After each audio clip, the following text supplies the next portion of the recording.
All right, guys, it's Juneteenth, and I've got something to say.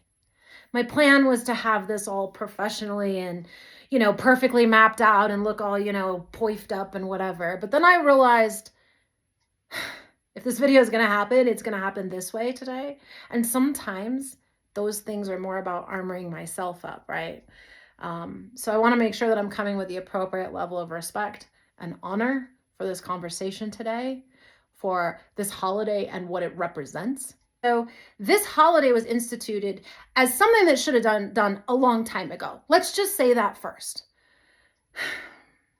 But I didn't like how it was done and when it was done and the way it was done, because I have a problem with people who are vulnerable being used to make other people look better or further their game. Because what I've noticed is the people who are so hungry for love are so wanting to believe that it could be real, that they are so easy to manipulate, and it's understandable. And they're also so vulnerable to later hurts like we're experiencing now, when a whole country and a whole industry stands up and says, we support DEI and we support African Americans and Black Lives Matter.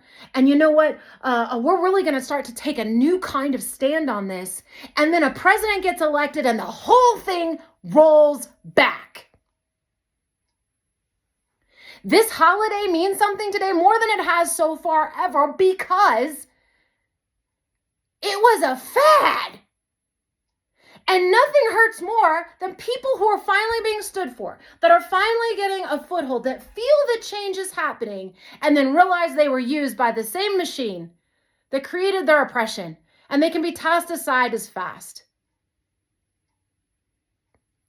The reason I had a problem with Juneteenth back in the day, wasn't even that long ago, right? I mean, it's just so much is happening these days, was because I've seen slavery around the world alive and active right now, including in our country.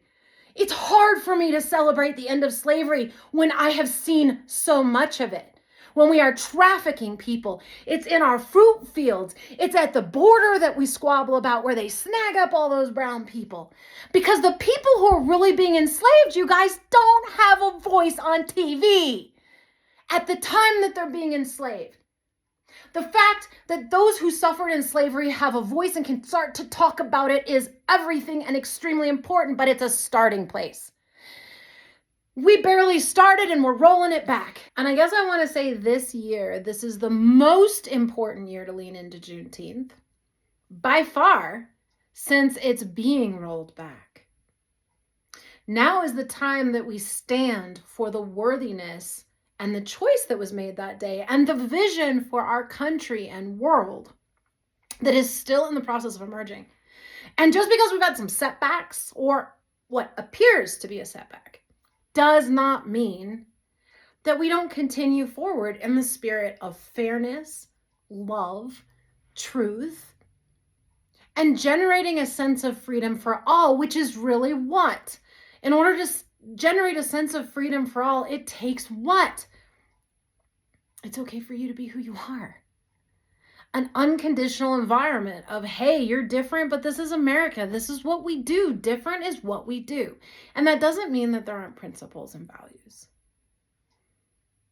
But our principles and values guide us regardless of dollar signs, share value, bonuses. And that's where it gets tricky.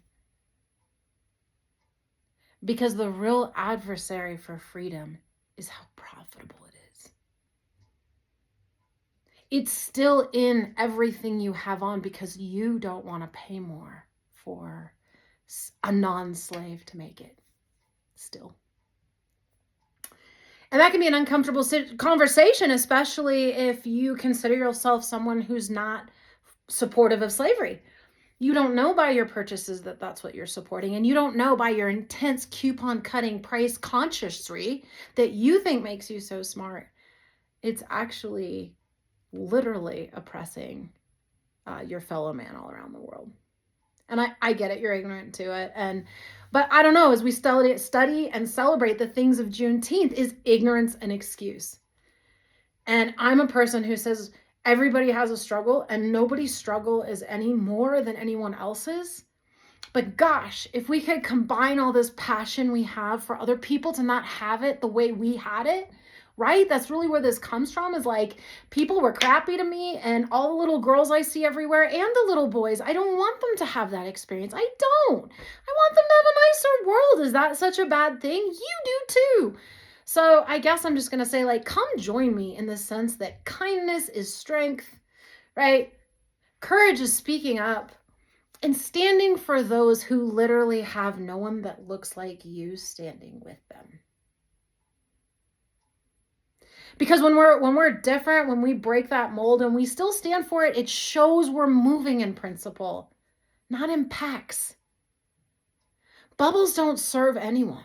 That's why they need to be popped, because then all those little beautiful, lovable things go out into the world and they spread that light and joy. Don't hide your light under a bush. Don't hide it under a bubble.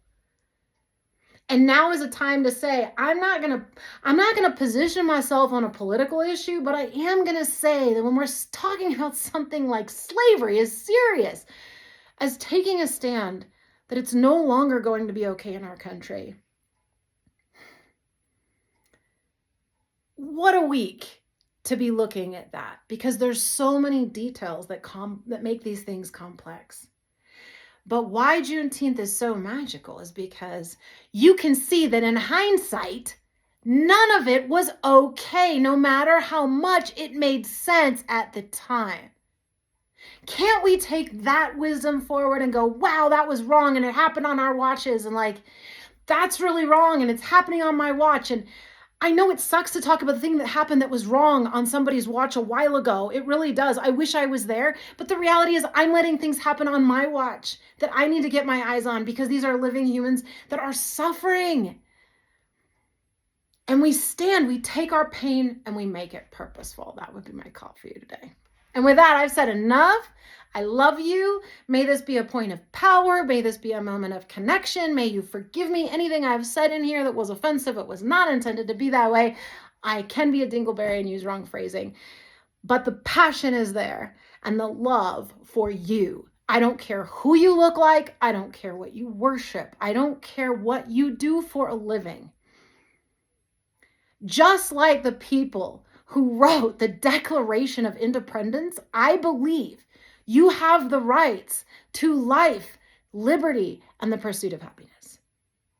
And while I will do whatever I can to get that going externally, I am here to tell you that no matter what happens externally, you can have it internally, because your value does not change.